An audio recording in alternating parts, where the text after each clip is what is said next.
This is what I've learned about self-mastery. There's a difference between micromanaging yourself and rewiring yourself. When you have achieved a level of self-mastery, you do not micromanage yourself. And what does that look like? That looks like the way that you approach your inner dialogue and the tone.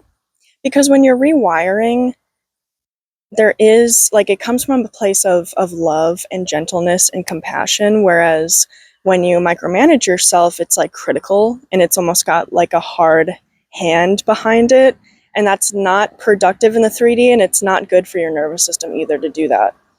And so that's number one.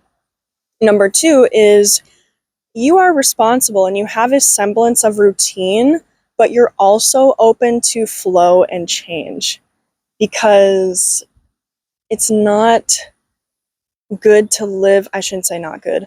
It doesn't feel good to live in extremes.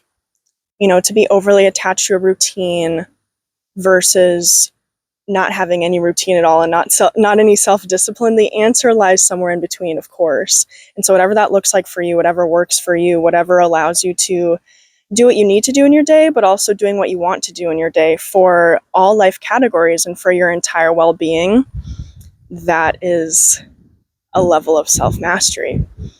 And so another thing is to not have what others have said to you loop in your head.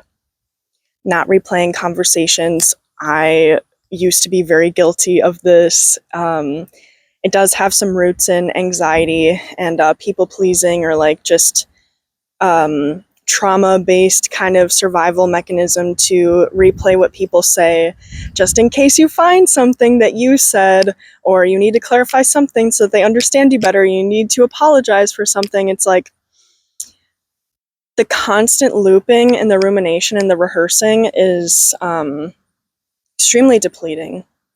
And a big part of self-mastery is peace, and to realize that you deserve the amount of grace that you show others.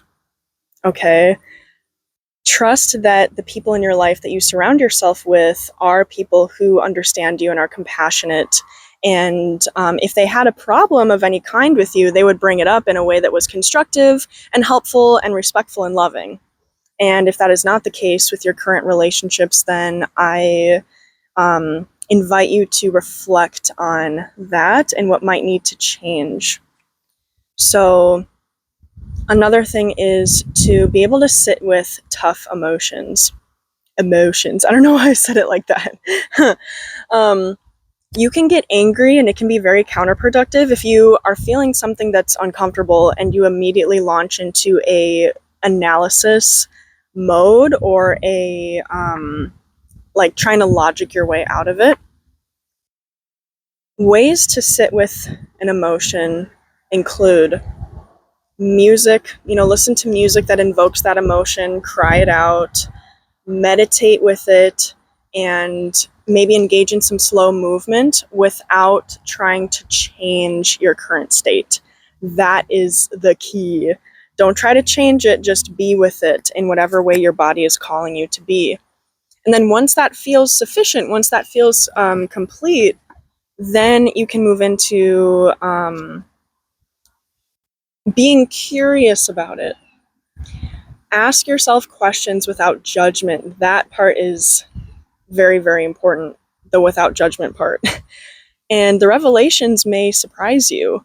The emotion might have a root you didn't anticipate and provide a lot of helpful information about the state of something in your life.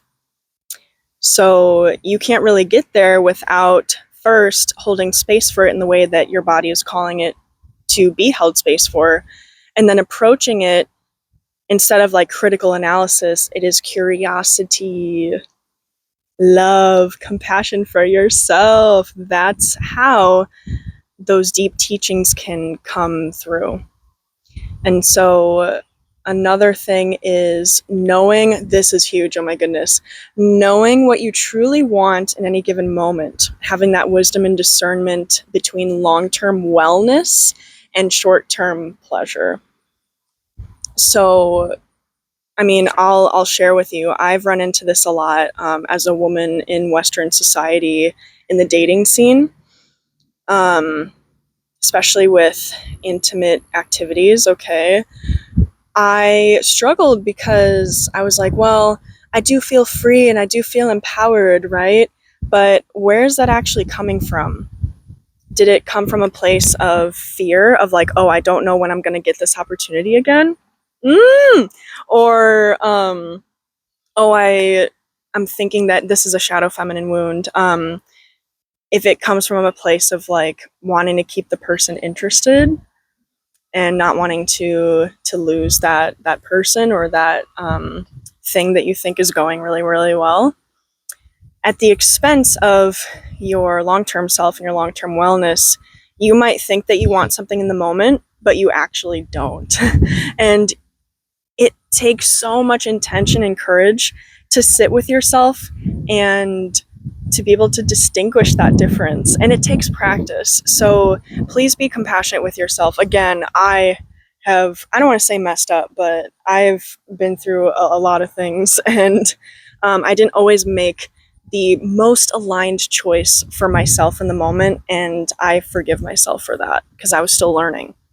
And so another thing, I believe the last thing actually I want to talk about is knowing your true boundaries and true values and standing by them. I say true because sometimes we can develop boundaries which are actually barriers and walls from a place of fear and defensiveness and not authentic needs. I know this because, like, I can say this because I used to do this.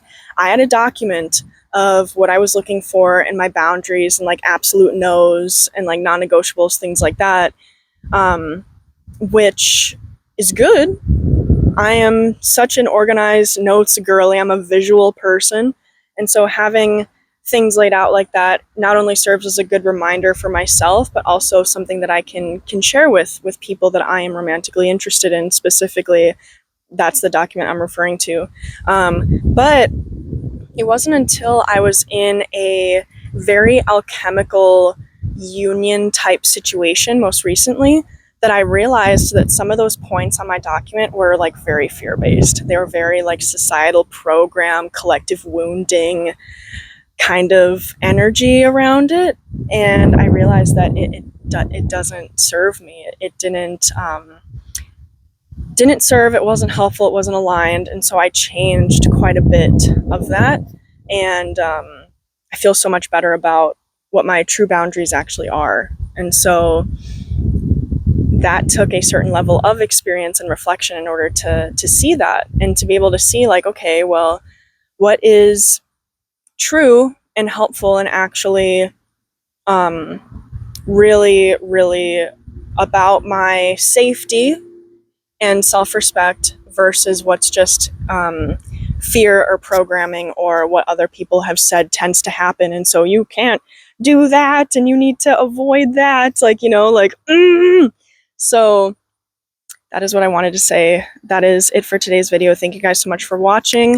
If you have any questions or comments at all, please feel free to leave them below, and I will see you in the next one.